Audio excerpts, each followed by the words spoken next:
And three, and we are live. Hello, everyone. Welcome to episode 64 of Global Citizens. My name is Kelvin. I am the show's host, and I'm also its creator. So, today's episode is going to be a little bit special.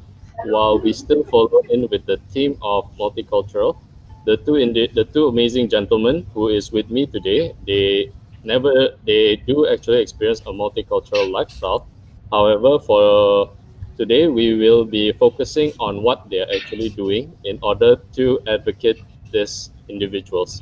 So we actually have Mr. Wahyu Taufiq, the founder of DIY Academy, and Mr. Hadi, who is the general manager of the association itself. So I will pass the floor back to them. Maybe they can give a little bit of introduction about themselves and also what DIY Academy is about. Okay, hey everyone, my name is Wahyu Taufiq. You can call me Wahyu. So DIY is DIY Academy and Foundation. As a foundation, we are bridging the public and private sectors to basically work together and trying to solve problems existing in the society. And also, as a foundation, we help underprivileged youth people to be able to learn about different set skills. Mainly about digital skills and entrepreneurship, leadership, and as well currently we are about to launch our agriculture business or agro business that the underprivileged youth can learn from. And as an academy, we are nurturing the leaders of tomorrow, entrepreneurs that focus on purpose-driven causes, and also as an academy, we are trying to create startups that are very social and purpose-driven for mainly Indonesia. All right, fantastic. Hadi, anything else you want to add to Wahyu, or do you think he has Yeah, explained it brilliantly? about the DIY Academy and Foundation, I think Wahyu has a good already a clear explanation about it. So All right. Okay. So as you see from the title of this episode, it's called Bali Digital Nomad Visa Initiative. So yes, mhm. as I mentioned, globals, and if you're a new viewers to the show who will be watching later on or who will be tuning in a little bit later, so Global Citizens is an online platform whereby I invite people who have experienced a multicultural lifestyle. So for example, like myself, I'm a third culture kid. I grew up outside of my own passport country and my parents' culture. And I've also invited, of course, expatriates and, of course, for this initiative itself, the digital nomads and international speakers. The main purpose of this show is intercultural studies for one thing and intercultural awareness because it is not the same when you come to a country to visit as a tourist and when you are coming there to live in the country. Is because if you are living there, you have to respect their mindset, you have to respect their culture, and also you have to learn to adapt to that particular culture. Because if you don't, you are unable to bond with the locals for one. And if you insist on using your own culture, I can guarantee you it will fail. So one easy example is when I tell people I am Indonesian, they will tell me that, oh, I've been to Bali or I've been to Batam. I'm sorry, that's not the clearest representation because those areas are built for expatriates. They are built for tourism. So as a result, they cater to outside cultures. It's not an entirely common culture in every part of Indonesia. So yes, along with that, I actually will pass the floor back again to the two gentlemen. Okay, Mhm. I actually need to ask now is that what is the current situation now in Bali? I actually Mhm. went there last week, it was around 2 weeks ago, sorry, and I'll be Mhm. visiting again next week. So Mhm. what I know currently in Bali, like in the airport, most of the places are still closed, but it will be Mhm. opening up for local tourism. Mhm. Why you? Yeah, what Yeah. is your opinion on this? So okay, so basically a little bit of the background. I forgot to mention that we, as a foundation, our focus here is to also develop research for economic and youth empowerment, as well as research in education. And basically, what we have been crafting with our team within DIY Academy, because within our DIY Academy and Foundation, we have R&D team where our focus is basically to do research and development. And also with this digital nomad visa proposal, we work together with our expat team, where we collect together all the data that we have and that we need to compile them into a research proposal, and we submit it to Ministry of State Secretariat of Indonesia. And we also just finished our webinar with some of the specialized staff or staff ahli of coordinating Ministry for Economic Affairs. And as a foundation also, we have been actively engaging with mayor office. We do panel discussion for building smart cities, especially with mayor of Yogyakarta, the deputy mayor. So looking at our situation, I think I'm from Bali. I was born in Bali, and the economy of Bali has been depending on tourism for about like 85% of the economy. So imagine if this 85% of the economy is collapsing, then it will have domino effect of the other economies or the other industries that also cannot survive due to this 85% that is collapsing. So looking at also the problems where if the foreigners want to be legal, they have to set up company, for example, to have a PMA or to be hired by a local company to have their employee kitas.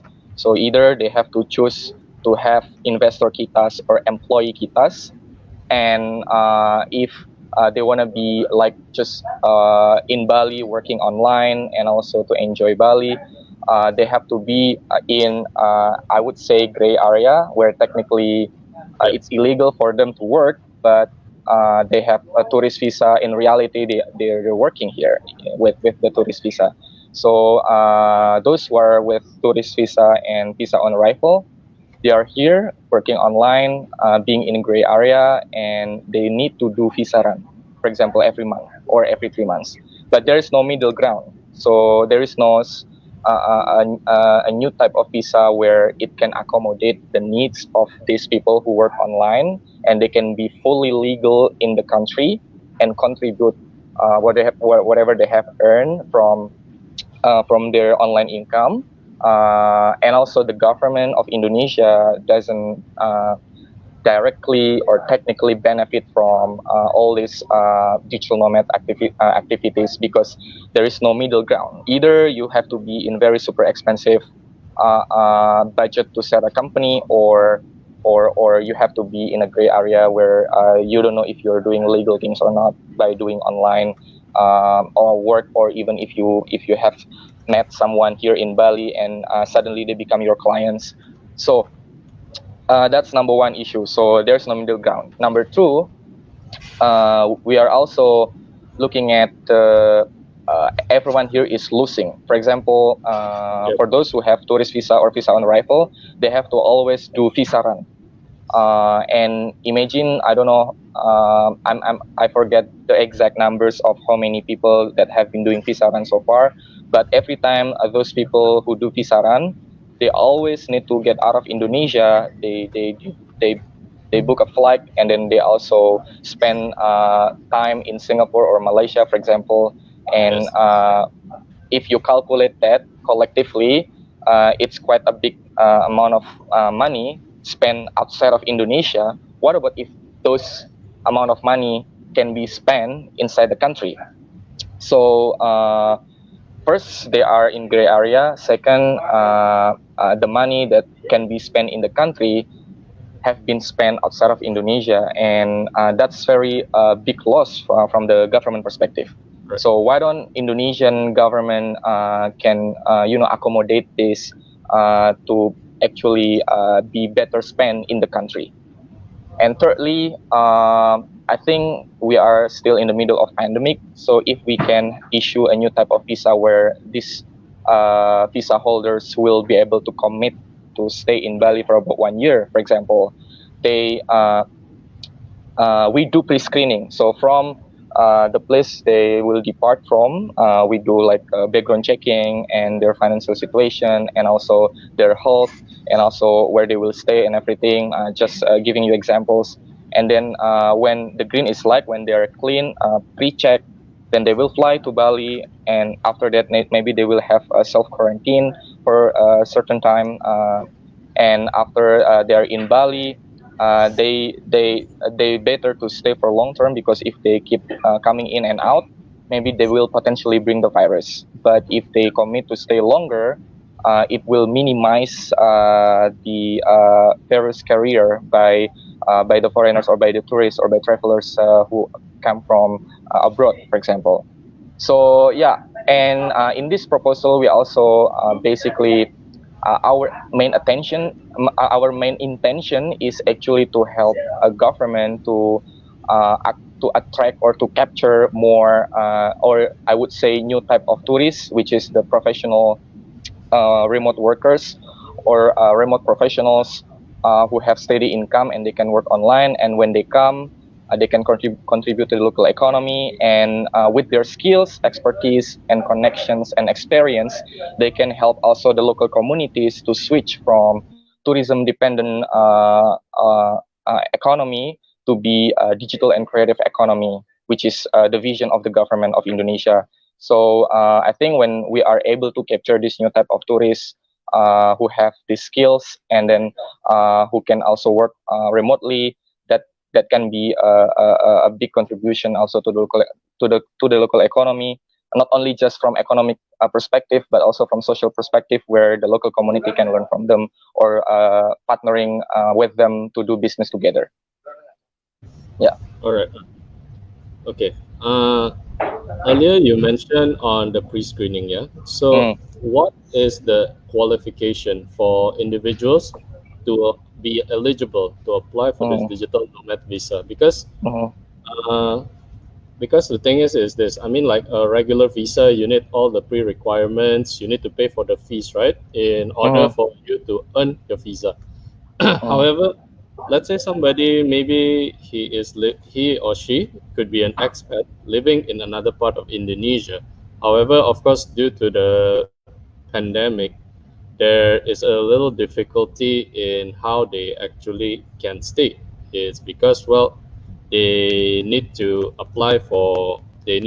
be ensured to be employed, and they need to be able to earn a living, right? So let's say if maybe they earn a living outside, maybe they are transferred money monthly or weekly from their parents and etc.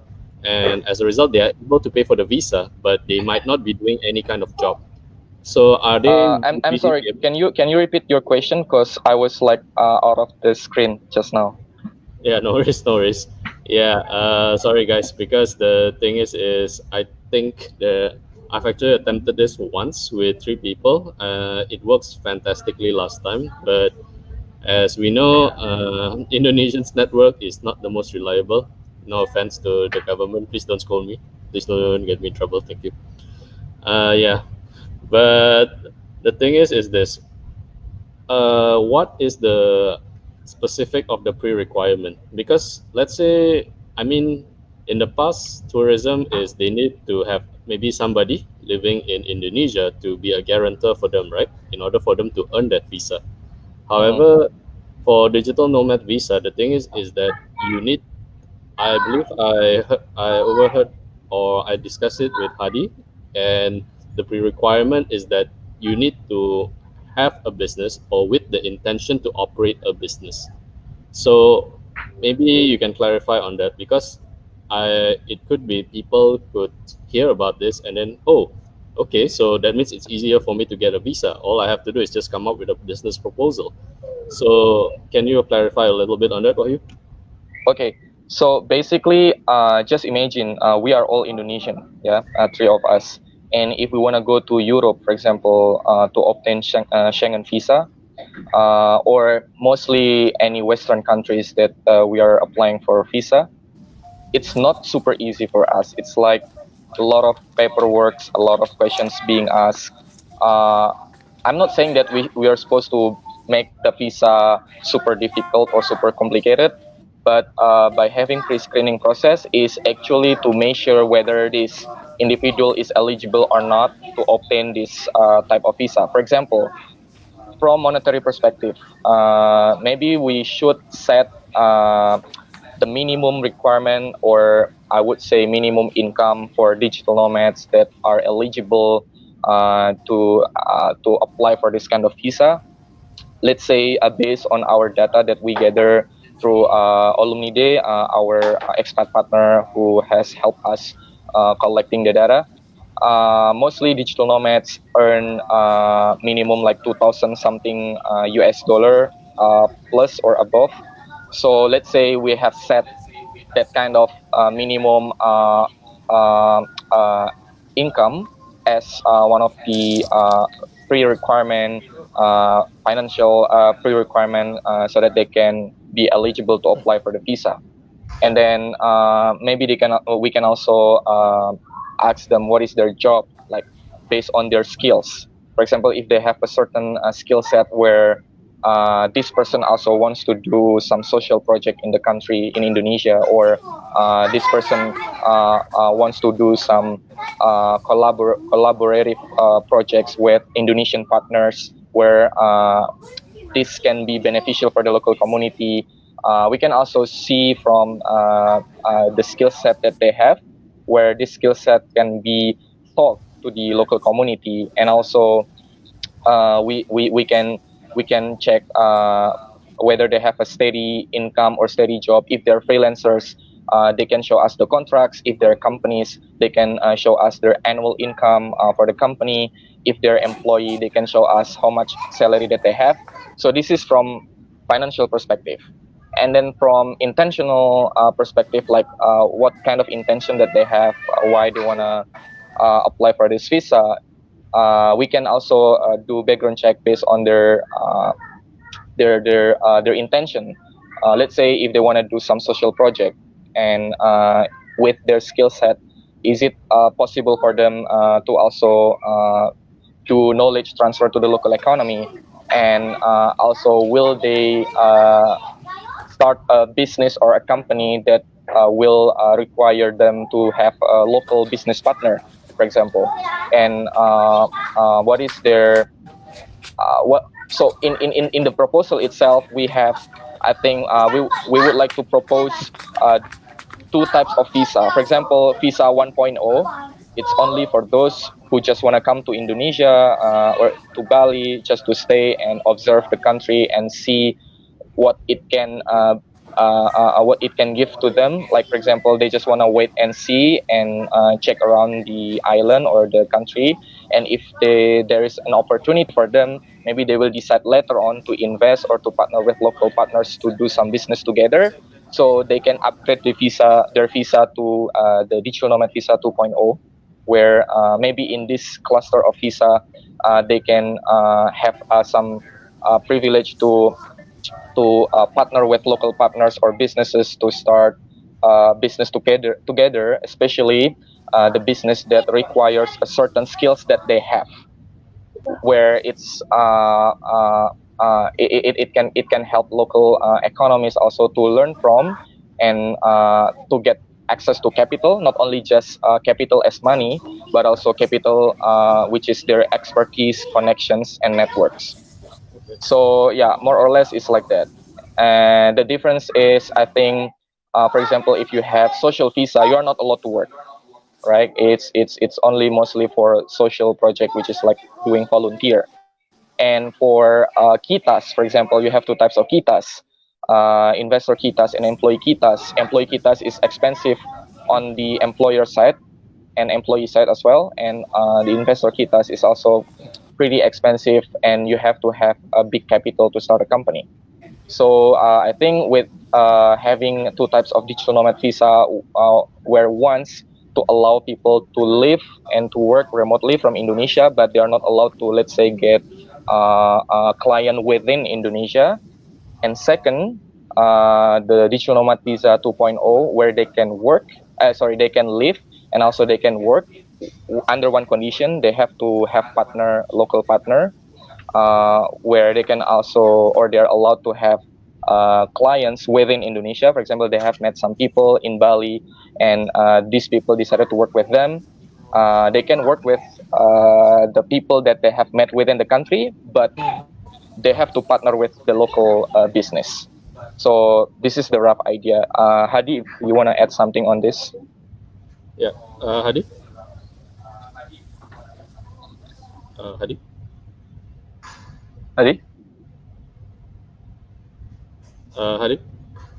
Hadi, can can you you hear me? can you hear? I Oh, oh, okay. We can hear Hadi, but his image is frozen. Hadi, can you hear me? hear me. Hadi, Yeah, yeah, I can hear you. I can hear you.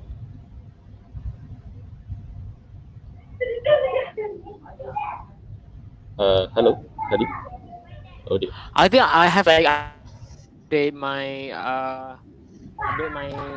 iOS. Hello guys, can you guys hear me? yeah, Yes, we now can hear you, yes. Hadi. We can hear you well.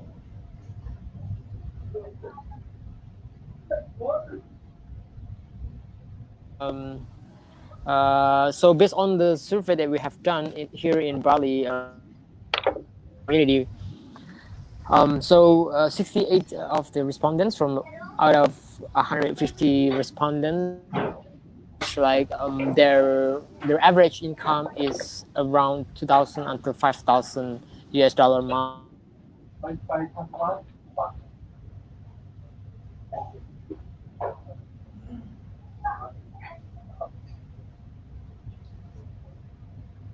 Okay, guys. Just give us a moment. I think there was a little connection area for Hadi. Okay. Huh. So okay. While Hadi is coming Yeah. back online, Wahyu, maybe you want to elaborate a little bit Why on do that we on the think that survey, this if you have this Okay. the. is Oh, I urgent? think. Oh yeah. Okay, you're back, Hadi. And contribute. So hello guys.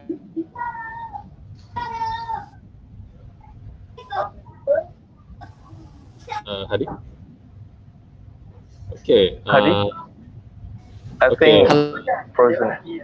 Hadi. Why don't you actually just go Okay. beside Wahyu, and you can Okay, pass the okay, camera to him. That way you okay, can. okay. Just go beside me. Yeah. Yeah. Okay. Okay. Okay. Okay.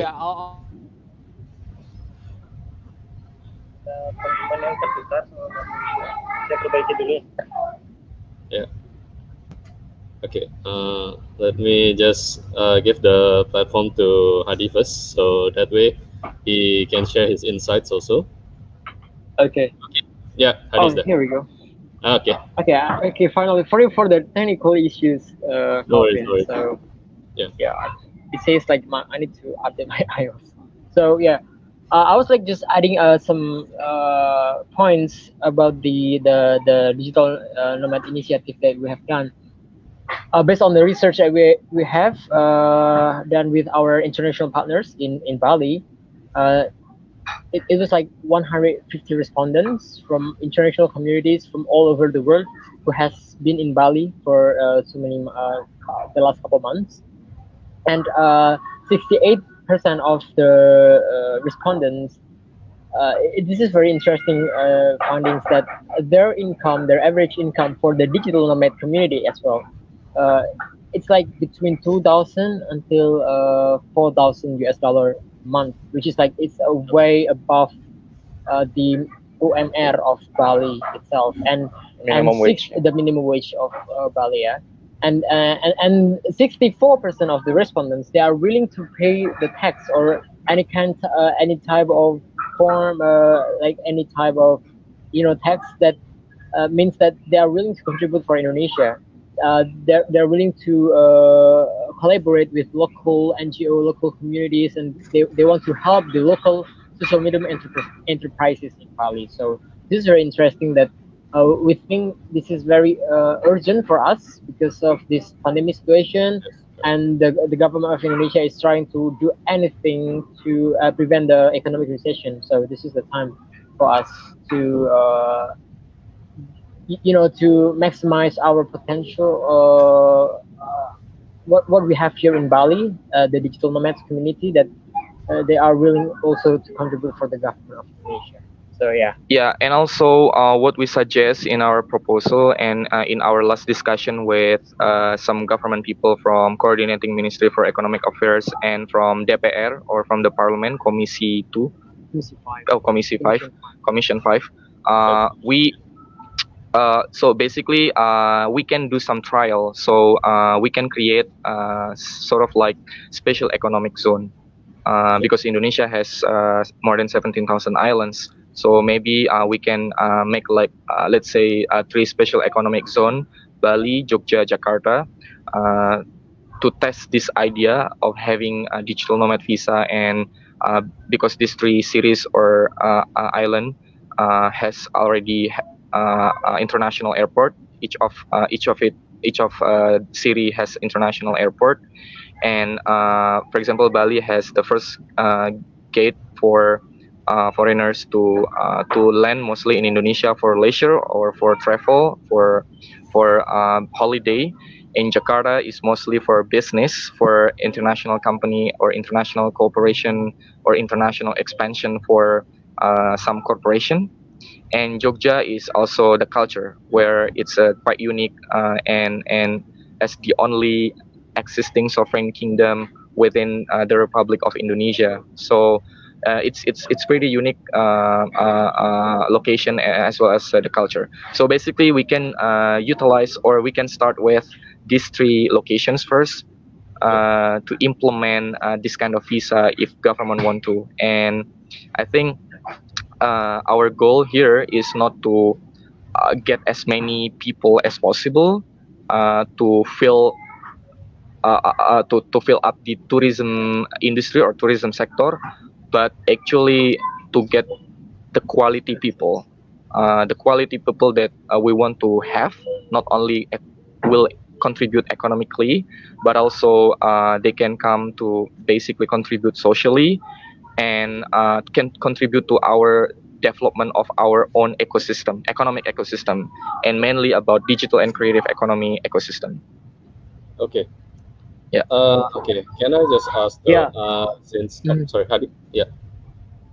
You wanna? Okay, just a little just add little things about your last question also. Why do we have this recommendation for three special economic region to Yeah. be implemented for this digital nomad visa? Because like uh, we can learn from Estonia, like Wahyu has mentioned before, maybe that Estonia has this kind of digital nomad visa already, and they are a small country. Everything will be like implemented a lot easier instead of Indonesia, who has more than 17,000 islands, different regulations, blah blah. Yeah, we have so many obstacles that cannot be like compare apple to apple with Estonia.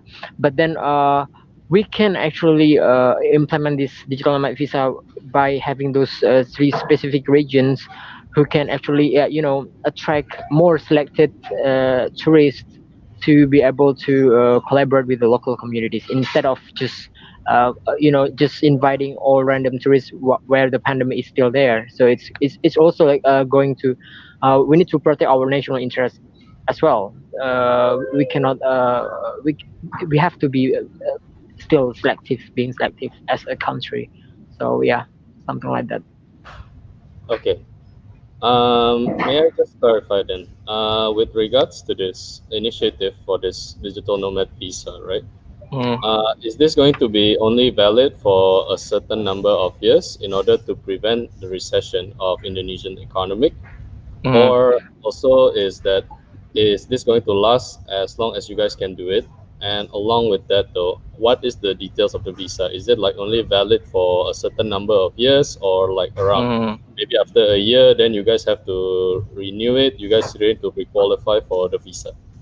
Okay, for now, I think the ideal scenario it can be for like 1 year, Mhm. 1 year to 2 years. But I think uh, 6 months to 1 year. yeah, 6 months to 1 year. Our recommendation Yeah, our is recommendation is between 6 months to 1 year, and also it's like one entry during the pandemic. So meaning if you already have if you are clean and you have the pre-screening process already set before your departure, then you have to commit to stay for long term. Because if you keep coming in and out of the country, then you will potentially carry a virus. Yes, correct. And if you need to get out of the country, Indonesia, if you need to get out of Indonesia, then when you get out, you need to reapply. So there will be another pre-screening process. So it's not just like multiple entry visa. During the pandemic, maybe after the pandemic, it can be adjusted, it can be customized, it can be changed. So we will see. But I think, in my opinion, it's all about A/B testing. It's all about you know trial and error. That's why implementing a special economic zone will enable us to implement this with minimum risk, and to see how we can utilize and maximize the feedbacks and the response and the visa itself as a new regulation to be tested in a certain region of Indonesia. So as for whether this visa will last for a couple of years or just for this year or just during the pandemic, I think the best way to answer that, after we have implemented this type of visa, which is 1.0 and 2.0 that we have just suggested and mentioned those two different types earlier. Let's see first, test it first, and then we adapt and develop. So basically, test, adapt, and develop, and make it better. But if we never test, we never know, right? And at the end of the day, the travel industry, the market behavior will, I would say, will change because of this new normal. I think the travel will be like slow travel. It's not like our previous travel behavior, where okay, maybe today I'm in Bali, maybe next day I will be in Singapore, maybe another 2 days I'll be in Hong Kong. It's not something like that anymore. So there will be new trend where the slow travel will take a place, will have its own new market. And also, people prefer to stay long term somewhere that they think that they can enjoy. For example, in Bali, a lot of people come before pandemic. A lot of people come for holiday just for 2 weeks or 1 week, but then they end up staying here for a year. And a lot of people are like that I knew. So that's why I think having 6 months to 1 year period of stay for this visa is very, I would say, pragmatic for this time. Yeah. Okay, okay. Yeah, that's fair enough. That's fair enough. Yeah.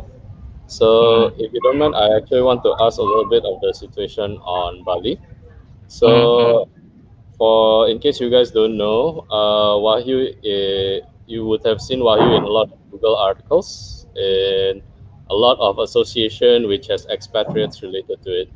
He is a serial entrepreneur. He has 10 years under his belt, even though he is incredibly young. He's actually around my age also, by the way. I'm not young already, but yeah, we are around the same age at least. Okay, so with regards to the entrepreneurship scene in Bali now, okay, Mm-hmm. like for let's say maybe for this digital nomad visa initiative itself, maybe is Mm-hmm. there any kind of work or industry that they need to focus on, or they need to focus on Hello. Hello. Ooh, oops. moment. Hello. We lost you for some second. Yeah, can you hear me? Yeah. Now. Yeah. Okay, I'm stuck.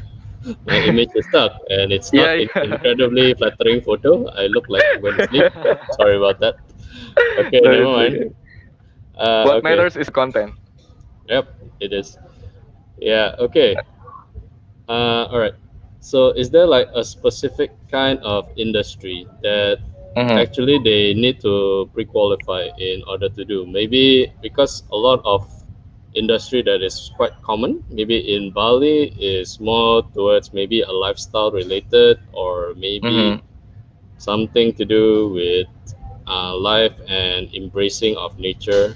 So for this particular visa, maybe, or in Mm-hmm. fact for the future of Bali, is Mm-hmm. there any specific industry that you feel it would be much more suitable?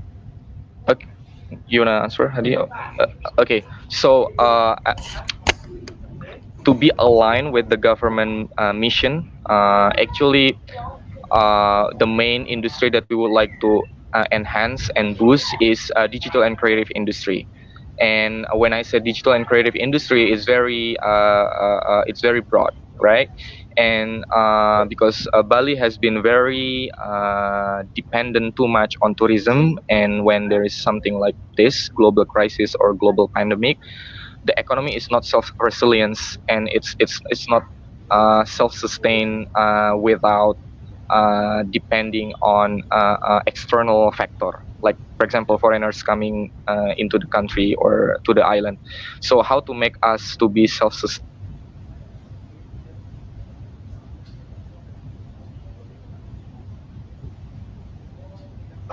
yeah, sorry. Yeah, So basically how to make our economy self-sustain, how to make our economy self-resilience is by diversifying our sectors, our industries. So from 85% depending on tourism, how can we reduce that, or how can we hybridize that with other sectors or industries? The one from Bali, yeah. Yeah, this is for specifically for Bali. Yeah, I'm talking about. But also, main GDP of Indonesia is mainly from tourism as well. So you can say this is specifically for Bali, or you can say this is holistically for Indonesia as a whole, as a country. And so coming back to my point, where I think in order to diversify the industry to less dependent on tourism, we have to boost the digital economy and the creative economy. And in order to be able to boost this, we need to have a competitive ecosystem. You know what makes Silicon Valley is Silicon Valley because they attracts the best minds of yes, people from all over the world, right? okay, So why correct. don't we this why don't we become like the Silicon Valley, the island version of Silicon Valley in Indonesia, for example, for Bali, and we can position ourselves as, or Indonesia can have like a new brand positioning for its tourism sector, where we can be the main spot for work-life balance.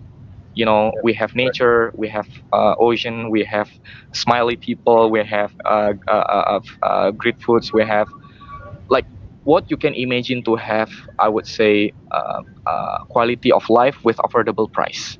So that's Correct. why in order to promote that as work-life balance destination, we need to have a new type of visa to attract the best minds of people all over the world to come to Indonesia to help create our ideal ecosystem in the country or on the island. And in the long run, it will also stimulate the local competitions or local talents to compete with international talents and to have international minds and to have international business partners and business relationship. So this is the long term game. This is not just like a short term game. And I think uh, having the right visa and the right public policies to accommodate this is the first step to go, because otherwise people will be in a gray area. Otherwise people will be confused what to do, what not to do, what is allowed, what is not allowed.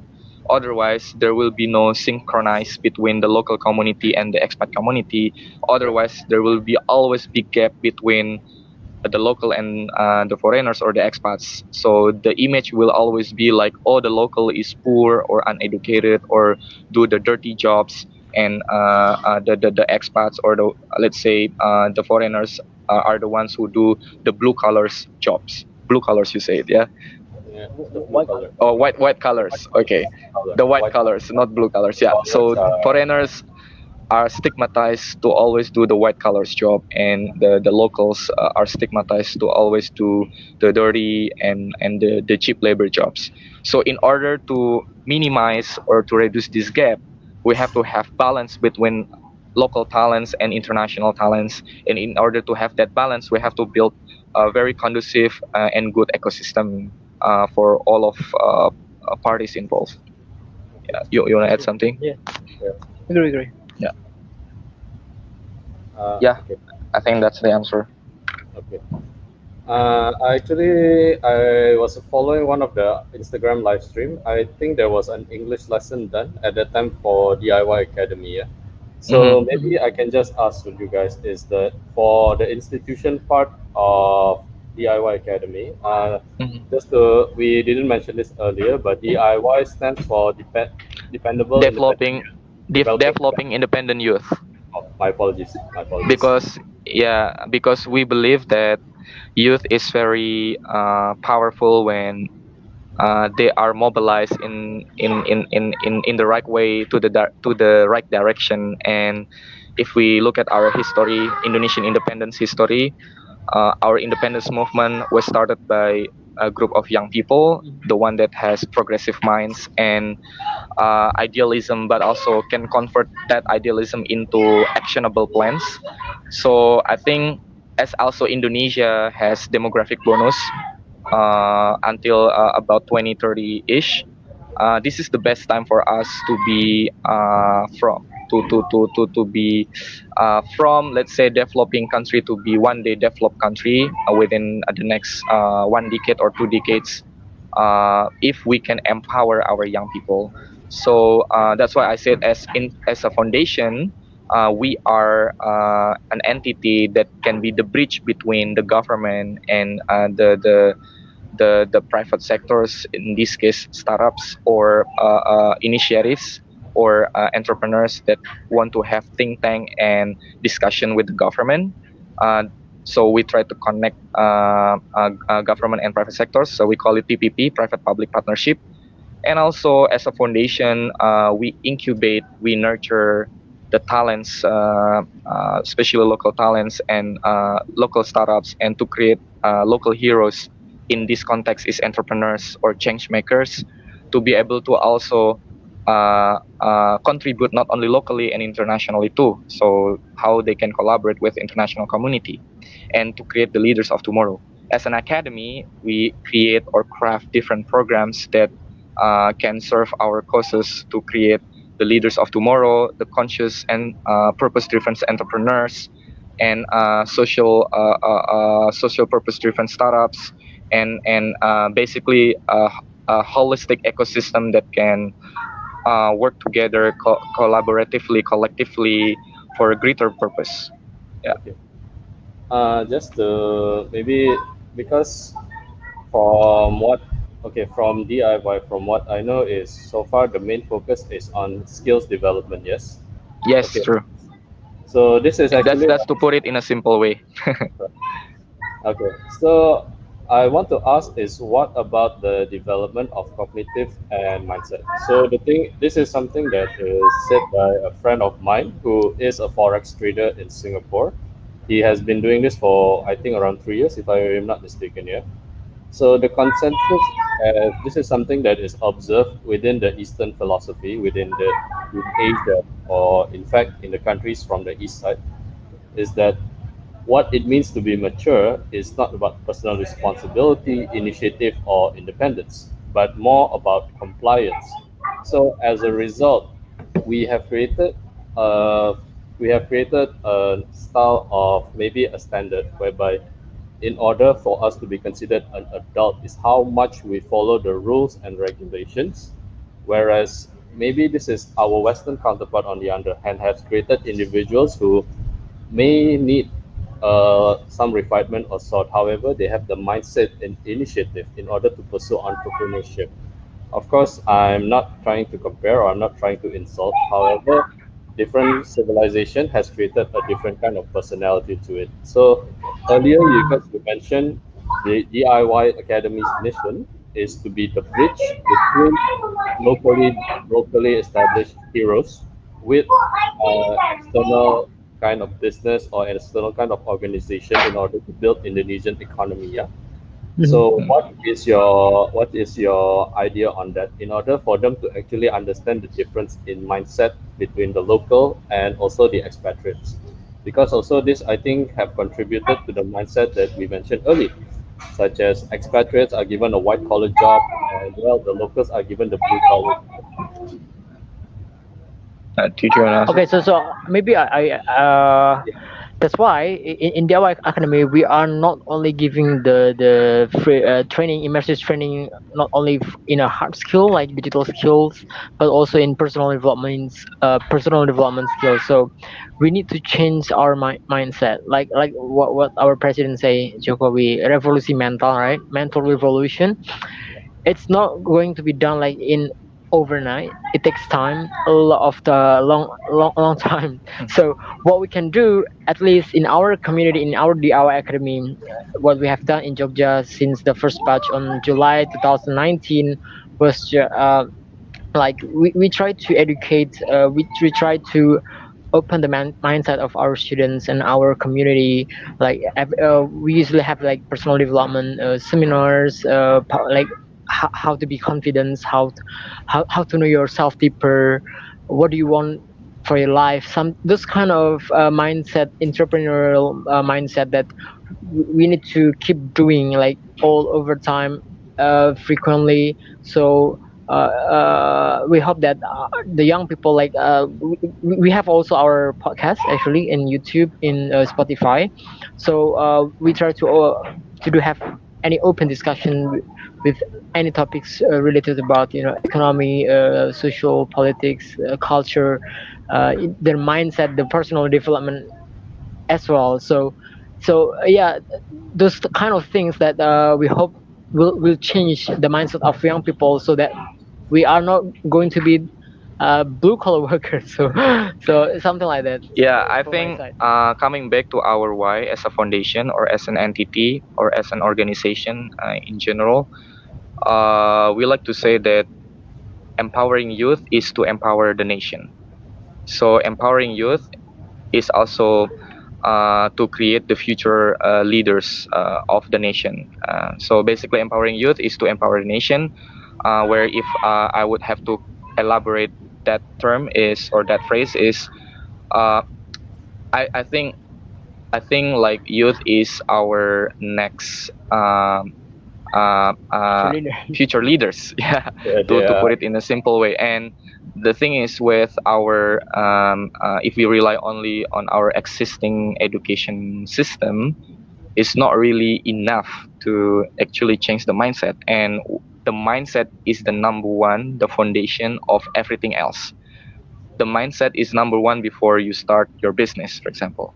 The mindset is the foundation that help you to find your why you do what you do, why you study what you study, why you fight the cause that you fight for. So coming back to knowing your why is always essential, but in order to be able to know your why, you have to get your mindset right first. And in order to get that mindset right, I think someone has to initiate a good initiative to basically create as much educational contents as possible to basically educate the young generation how to change their mindset, because you are living in the decoupling era, decoupling time, where our time is completely different than our parents' generation time. Our time will be different than our future children or grandchildren's time. And even what we have learned, maybe for the last 1 year, or what we are learning now or today, will be irrelevant, will be not relevant for the next couple of months or maybe the next year. It's like with the technology, everything is evolving so quickly and so much and so fast, where we have to keep being able to adapt with that. So having the mentality of lifelong learning and having the ability to adapt and to adjust the way we learn, the way we think, the way we view, the way we basically do things is actually the essential soft skills that all of us need to have. So with our foundation and initiatives that are in our foundation, or with the works that we do, we hope that we contribute at least small part of it to change the status quo, to develop things, to be a better things, to basically not only just complain or be a complainer, but also to be the light in the middle of darkness. And that's the philosophy that we in our organization work as a team. So we prefer to be the light in the middle of darkness, and to do something instead of just complaining and do nothing. Yeah. Okay. Yeah. Okay. Yeah. Okay. Since a lot of my question was jumped, I'm just joking. Just joking. Okay. Sorry, So Wahyu, speak too much. Yeah. Sorry if I speak too much. no, Maybe no. you ask more You questions. should live. It's okay. No worries, no worries. Maybe if it's okay, I actually maybe I will just ask you if this one is from both your point of view. What, because Wahyu is the founder and Hadi is the general manager of the DIY Academy, and yet you guys are with this digital nomad visa. You guys are, Mhm. this is, I believe, is a think tank from your surveys and some of your expat partners and etc. Yeah. So what do you hope to for this to earlier we mentioned on changing the status quo, is that what vision do you guys see? Okay, I know what you mentioned is in a decade, but I don't think a decade is that simple. Sorry to say Sorry, that. say it again. Yeah, earlier you mentioned to make the to change the status quo maybe in around a decade or so with the initiative that you guys are doing. So uh, Attractive. Attractive, you said? Sorry. oh, can you hear me? Okay. Sorry about that. Okay, what I mean is that uh, with your mission being to change the status quo, yeah. Okay, Yes. what do you hope to envision, like an ideal situation that Indonesia, or even maybe let's say we scale it down a bit now to Bali, yeah, will be in, maybe let's say we put it at around let's say we put it around 3 decades or something, because I Mhm. don't think revolution is done so quickly. I mean, this is 100 years worth of tradition. There's no way you can just immediately shift everything within a decade or so. So let's say maybe we put at 3 decades. What do you guys imagine an ideal situation will be in Bali, or if you want to think on a bigger scale, the entire Indonesia? Do you want to answer or me answer? I'll just quick answer because I know Yeah, you will say longer. So like in our point of view, like yeah, in the How Academy we have discussed a lot about these things with our members and our volunteers sometimes as well. So we believe that in the next 25 30 years, Indonesia will be uh, we are strong believers, so we believe that it will be the time for us to shine, like we will have the power in economy. We'll have the demographic bonus, where later on 70% of the population is like under reproductive age. And we believe also, like even now we are the strongest country in for economic in Southeast Asia. And we believe the time has come, and this is the time for us just to get ready for young people to just to compete in the international level. Because we've been like, I don't know, young people, like we have been so very consumptive. We've been so lazy, like we've been so apathetic about the politics, about the economy, about what is happening in the world.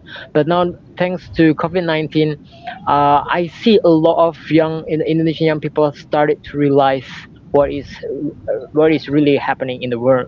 And they are starting to realize to do anything, to do every single things to to help us Indonesia to raise, to be, yeah, the next I mean, like the next great country, like, yeah, better, with a with of course with a strong collaboration with our international partners. We cannot do great things alone, we do believe that.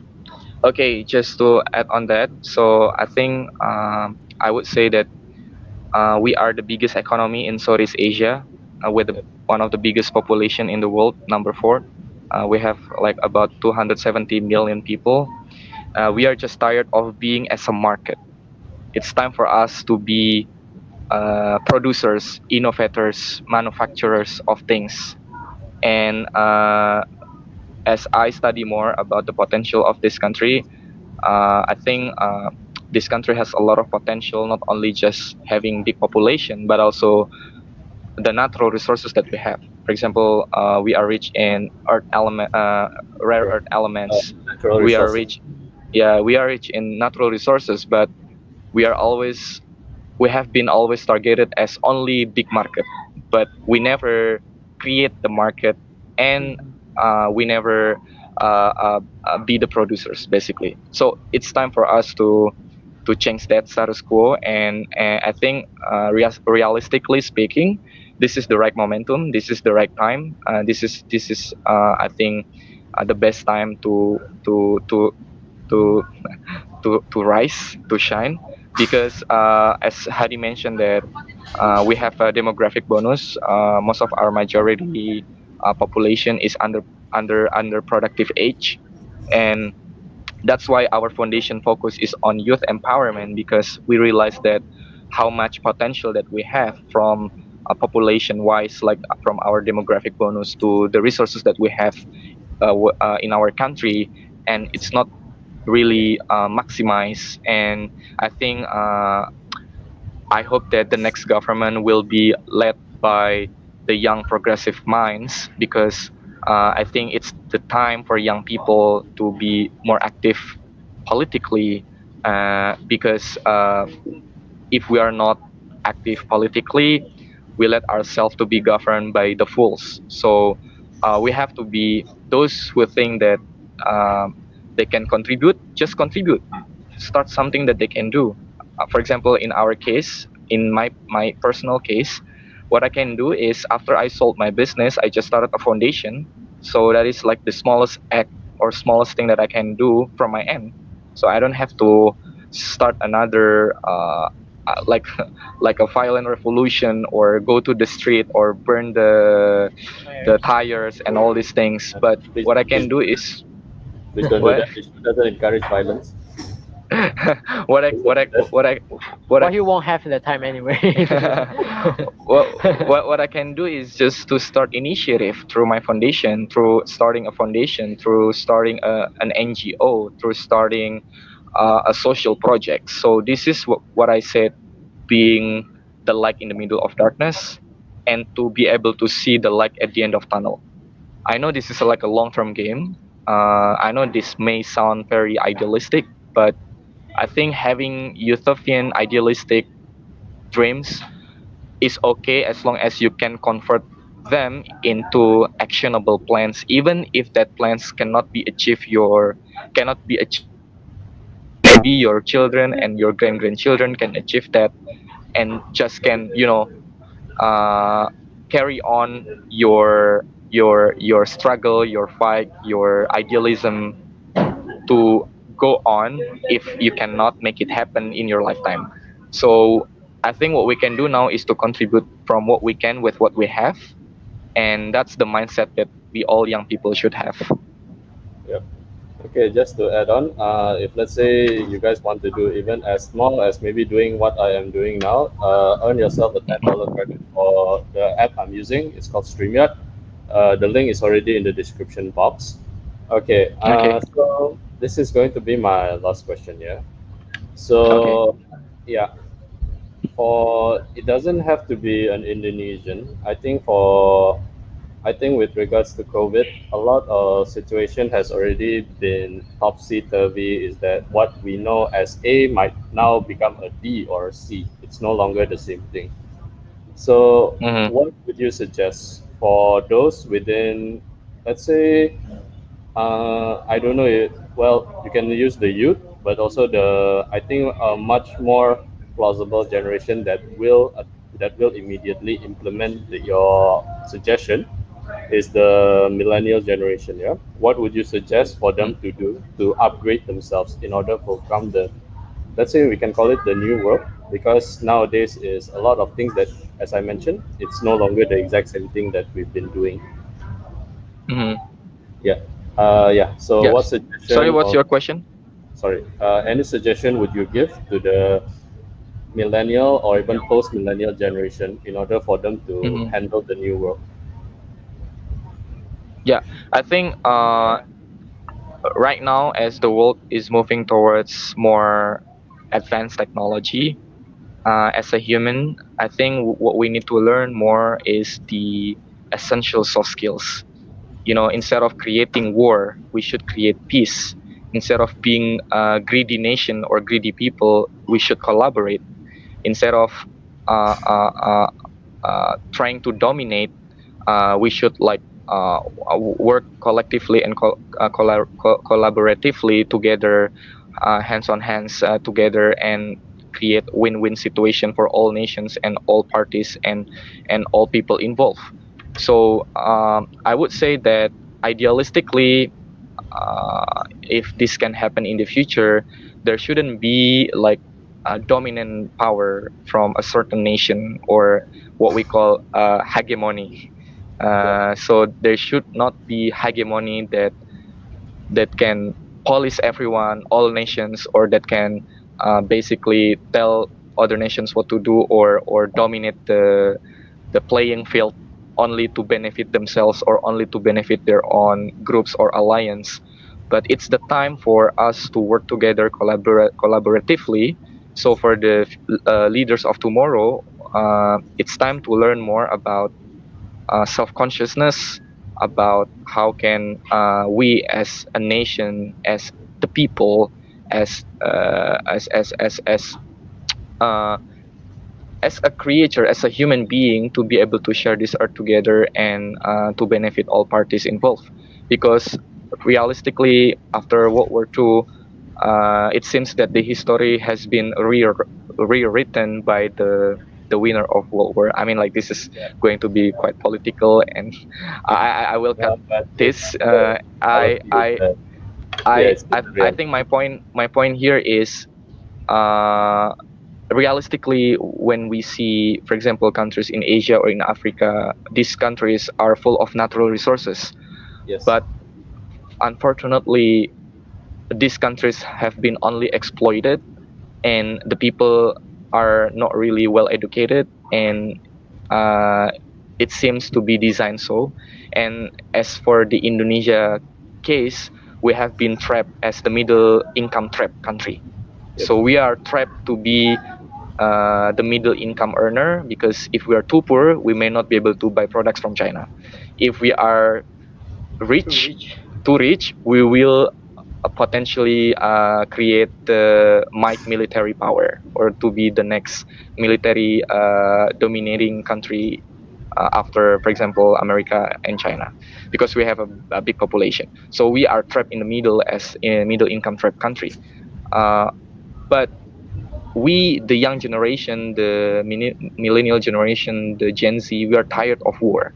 We are tired of the greed. We are tired of all this power thirst.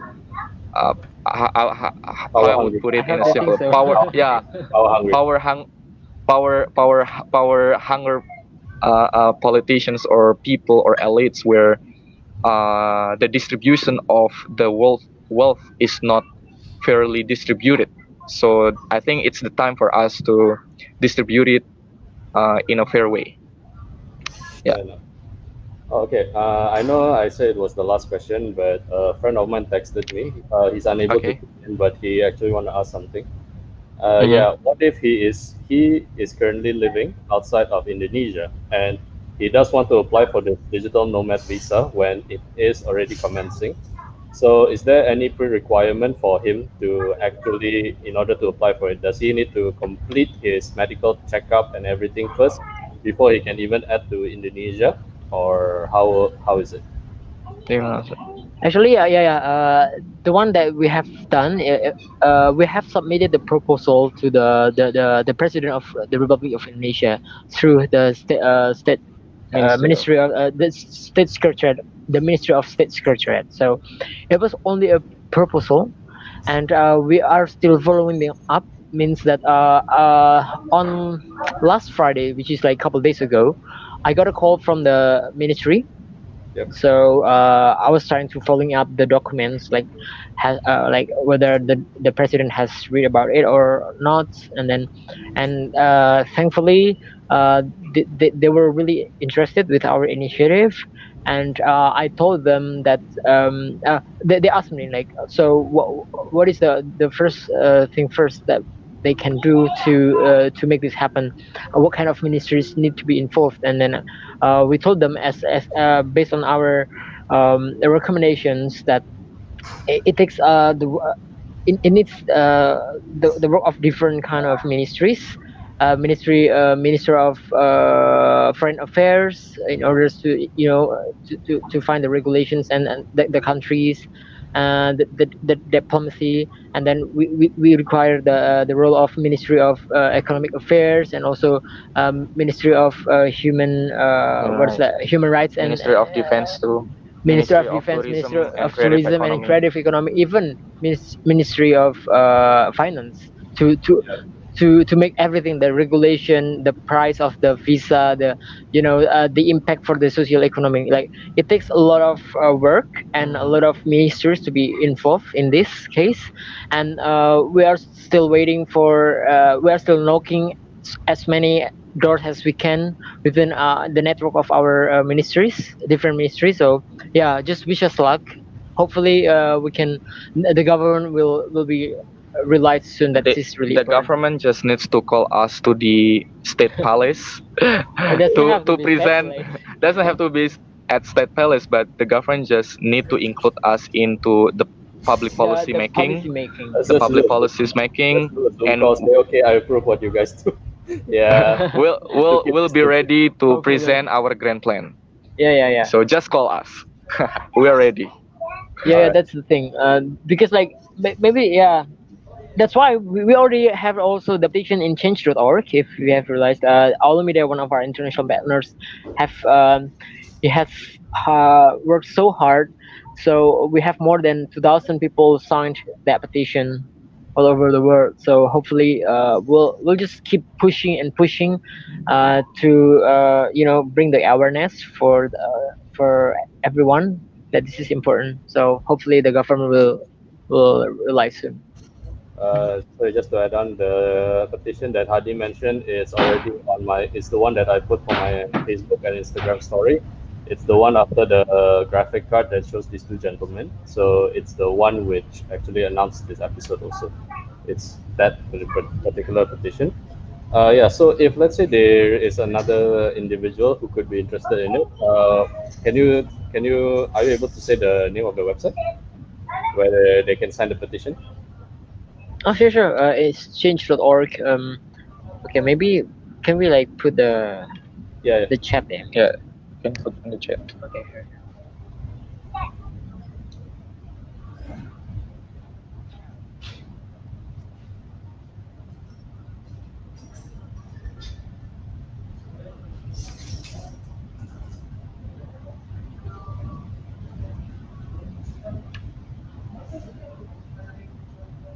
Okay, while Hadi is writing the name of the website. I need to thank these individuals. Mr. Puji Esperanza, thank you for watching. Mr. Ivan Rianto Gunawan and Dani, how are you? So yeah, I truly appreciate it. And the rest of you guys who will be watching it later on, or are currently watching, or do manage to tune in. So yeah, do leave a like and share this.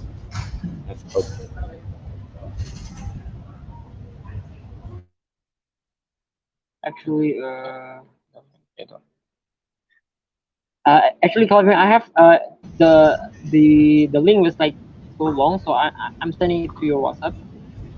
Okay, no worries, no worries. Okay, Okay, so guys. Oh, holy cow, it is long. sorry. Okay, no And worries, no worries. by yeah. by this time we have already. Oh yeah.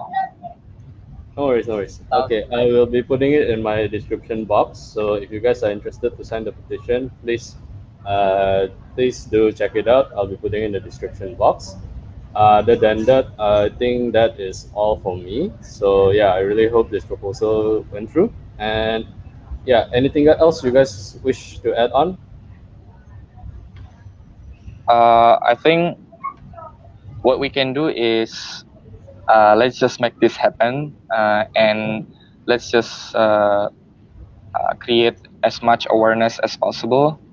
Uh, I know some people out there, they may say, "Oh, this is impossible. Indonesia is too complicated in bureaucracy, or too many ministries involved, and etc. etc." Like when we always focus on the negative sides, we always will find the obstacles, the pessimism. But instead of having pessimistic mentality, I focus on being optimistic.